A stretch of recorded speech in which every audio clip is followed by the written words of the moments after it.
You're most welcome to Semliki Safari Lodge in Toro Semliki Wildlife Reserve in western Uganda, in the Albertine Rift Valley or the western arm of the Rift Valley.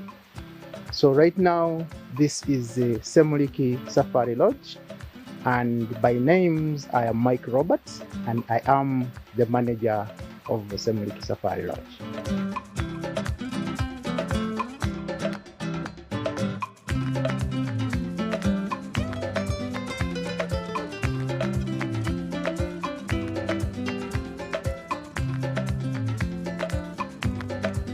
So I'm Jonathan Wright. I'm the owner of Semliki Safari Lodge.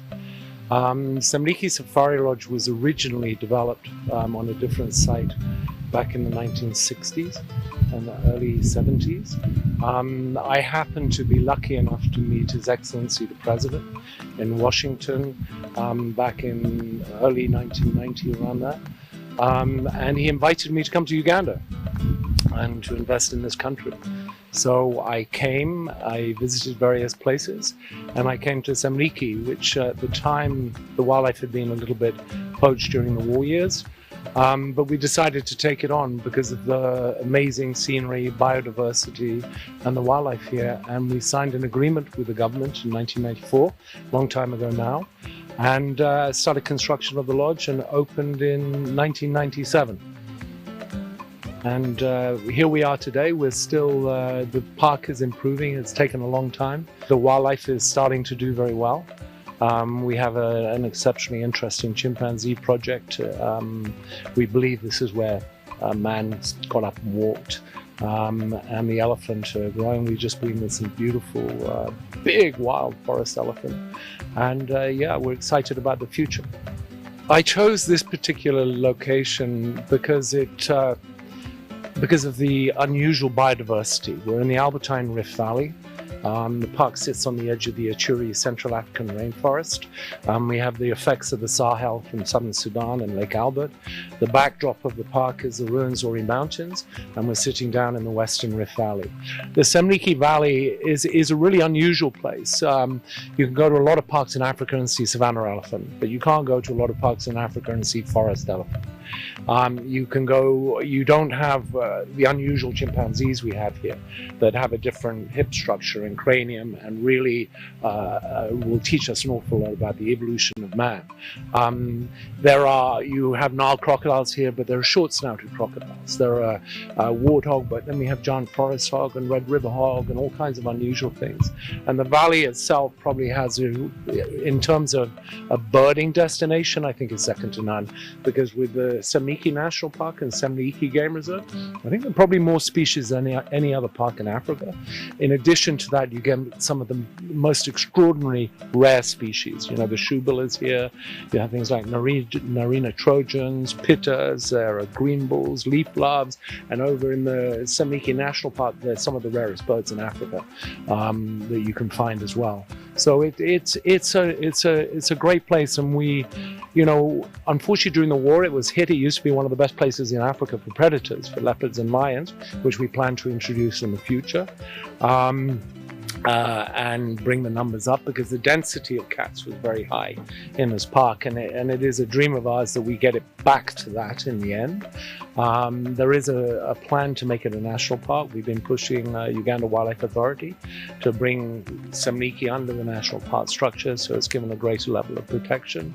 And I think it will, if it was looked after, it would be one of the great parks of Africa. I was lucky enough to have grown up in Uganda.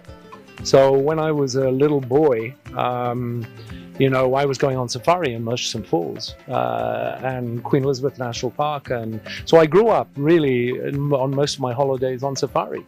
My father was a very keen wildlife man, and so my interest in Uganda was born from an early age. You know, I love this country, and we used to walk along the Nile there when there were hundreds of rhinos in that park, and huge density of elephant and buffalo, and as a kid. So I always wanted to come back to Uganda, and I'd been involved in tourism. We had been involved in developing tourism products in Canada and Newfoundland and places like that. So when Uganda settled from the war, It was my first destination. It was where I wanted to come back to.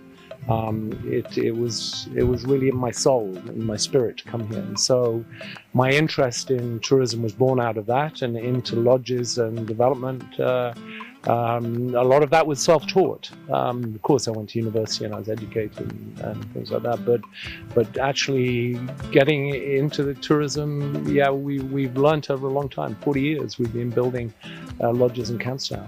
And when we came to Uganda, there wasn't a lot in the country. You know, Uganda was just coming out of its struggles, and so we had to build with the materials we could get. So this is a very it's a very authentic lodge. It's really what I call built from the earth. You know, we worked with the local guys in Port Portal. We had to find carpenters. There hadn't been any swimming pools even built in Uganda at the time, so we were the first to start, you know, building those things back then.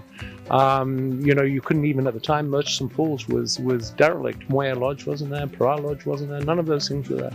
So we really worked with the local people. We found a builder in Port Portal, David Kumwe, I think his name was at the time, and we struggled because the roads were terrible, even getting down here, bringing in timber, and gradually we built Semliki up. And Wild Places is our company, and which I run with my wife Pamela.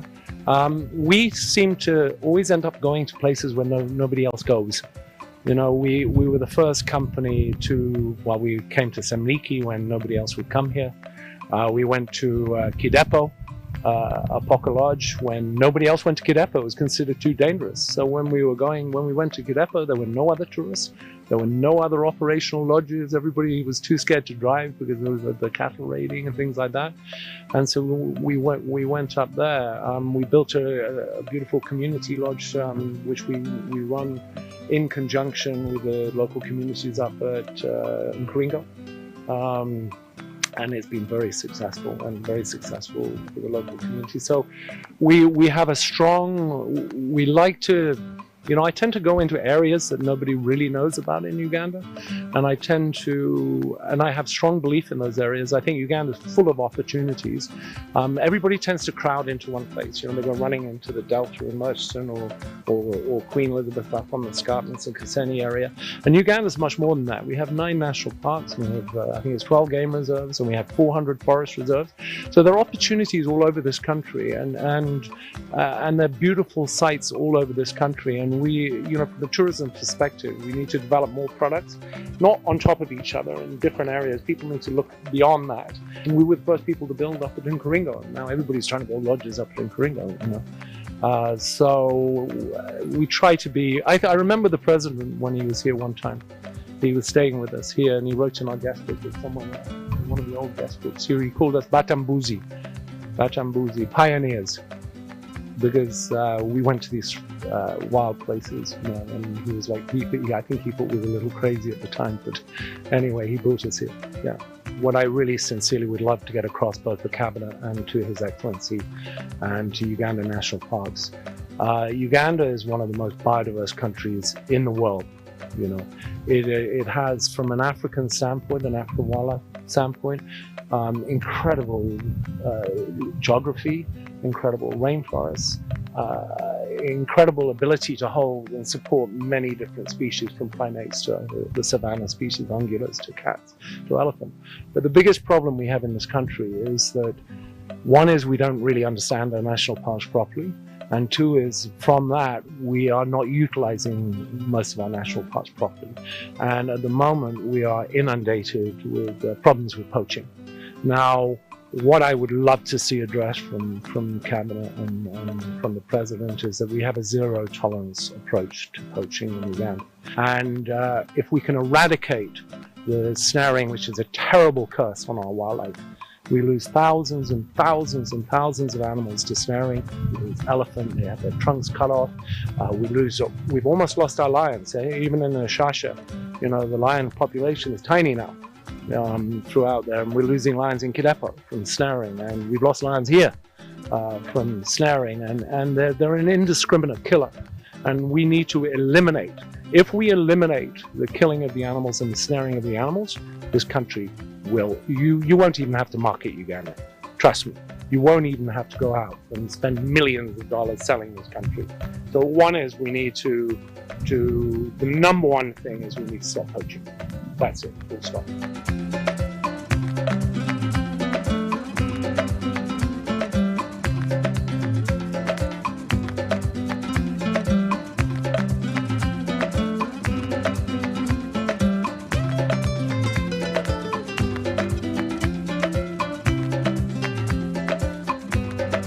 So when you come to Semliki Safari Lodge, of course, you either drive in all the way from Kampala, or you come in by air, because we do have an airstrip that is attached to the lodge.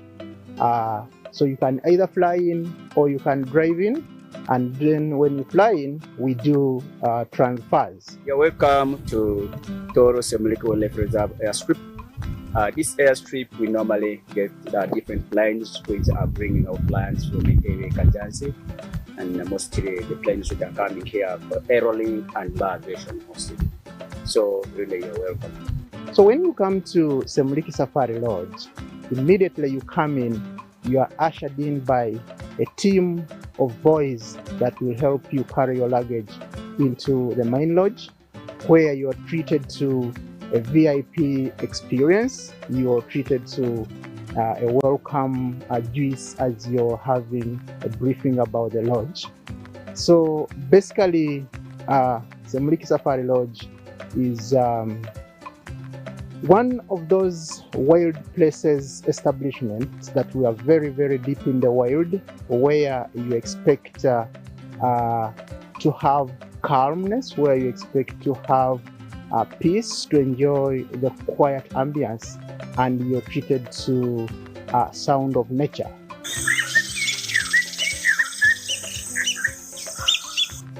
So when you're at Semliki Safari Lodge, obviously you are going to have, as I said, a VIP treatment, and treated to a full board package. So with the full board package, then we do provide accommodation, very, very splendid accommodation. We have meals included on your package. So a continental breakfast, a 3-course lunch, a 3-course dinner, already all inclusive on your package. You find there is laundry service being also included on your package. We do run a solar operated system, and so you will not have issues with hot water or issues with power. So while you're at Semliki Safari Lodge, you're sure of having hot water in your room at all times, as each of our cottages is powered by a solar system with its own solar heaters, so you feel you're very much comfortable. Again, we do provide wake-up calls. You can just imagine if somebody's coming to your door to wake you up with a hot chocolate or with a coffee, and accompanied by some foodies, very early in the morning. Quite an experience, somebody coming to your door for a room service. So we do provide room service, we do provide wake-up calls down here. And as well, at Semliki Safari Lodge, we are kind of, it is in a lowland, and so it gets a bit humid. But then when you're here, we do have a very refreshing swimming pool. So you get to plunge yourself into the swimming pool and enjoy. Even we can provide meals, we can provide drinks at the swimming pool. So you really feel you are in the wild. You really feel, just imagine having to swim in a swimming pool in the bush. It's quite an amazing experience. We are deep in the wild, but we still keep connected to the world. We do have a very reliable internet. So when you're at Semliki, you really don't say, oh no, I cannot connect. So we have a very functioning Wi-Fi 24/7. That's quite another good experience. Why are we in the wild? Basically, we are in the wild because we need to view nature and wildlife. So at Semliki Safari Lodge, we do carry out activities. Our activities are broadly categorized into three. That is the game drive, the safari walks, and the boat cruise.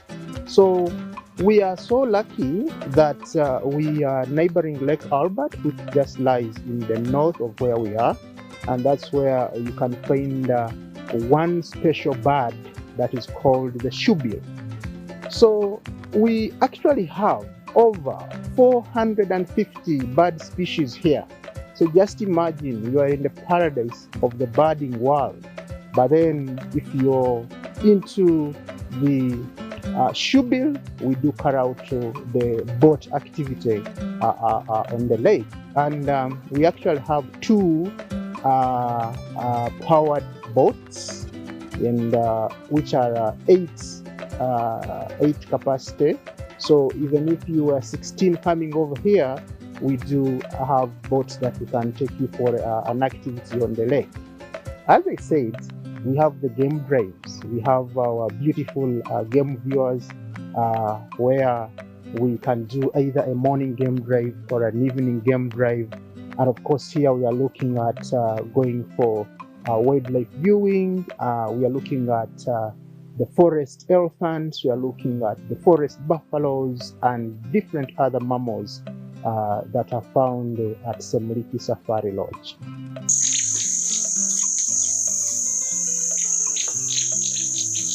Like a very, very wild safari lodge, when you're here, all you can get is sound of nature.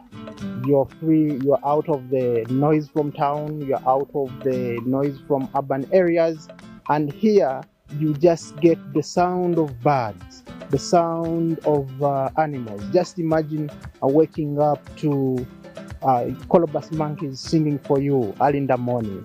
You have different leopards roaring in the forest. So it is only the birds, it is only the animals that you are able to find. The place is very peaceful, that there is no any other sound that you get. It's very, very ambient. Even if it's not for the animals, the nature itself, the forests, the plants, the animals, the savanna itself, this is a woodland type of vegetation that is here. So you are going to find a lot of natural attractions that are at Semliki Safari Lodge.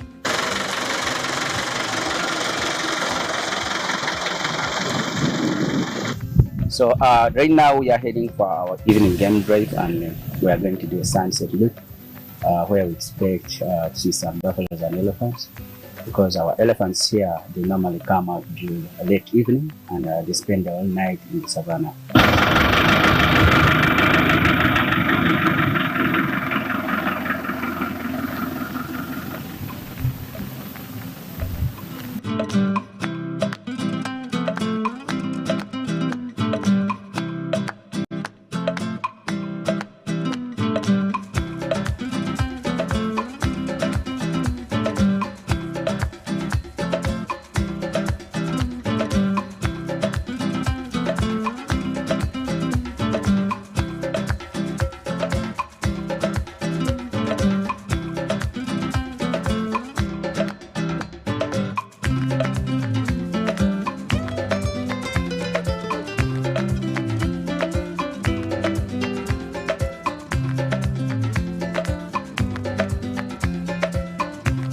I welcome you to our sundowner, and this track which we are in is called Sunset Loop.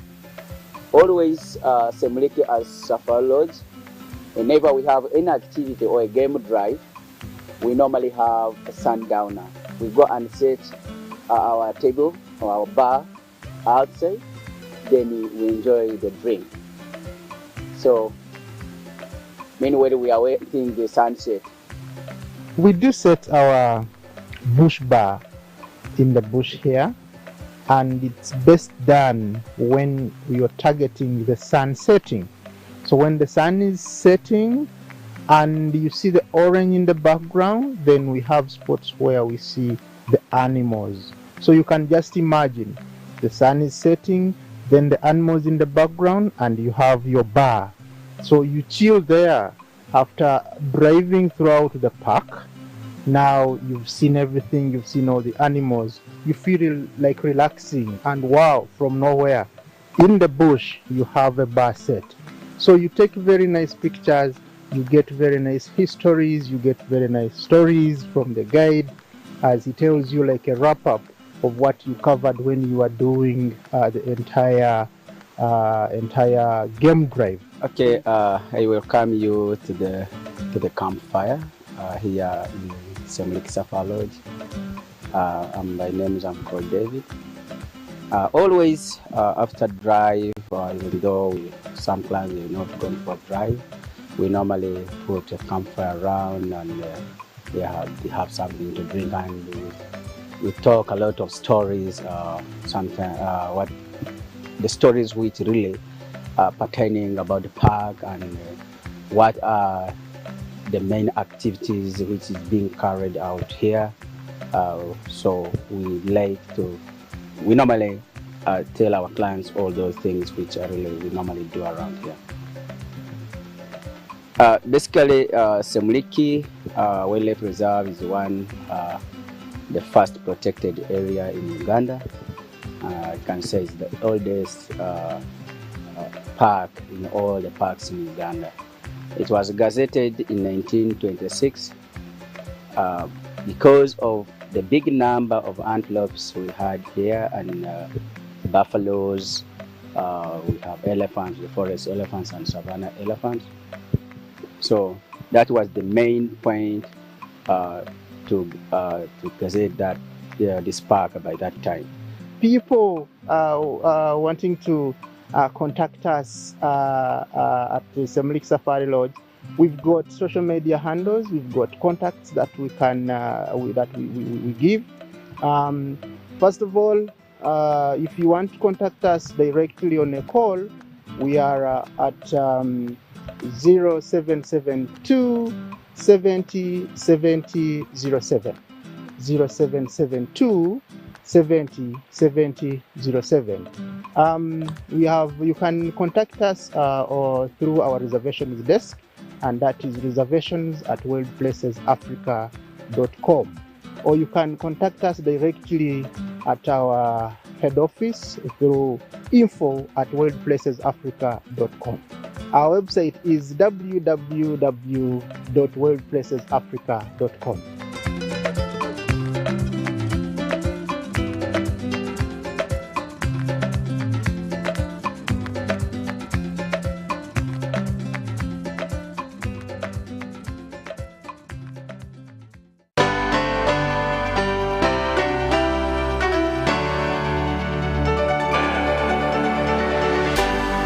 UBC, inspiring Uganda.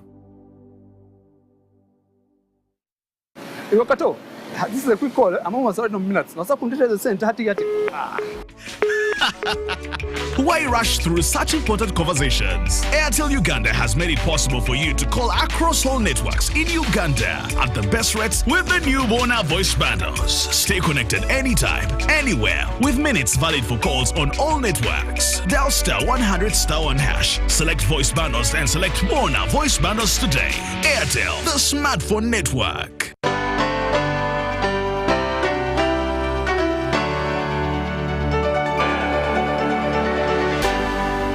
UBC, inspiring Uganda.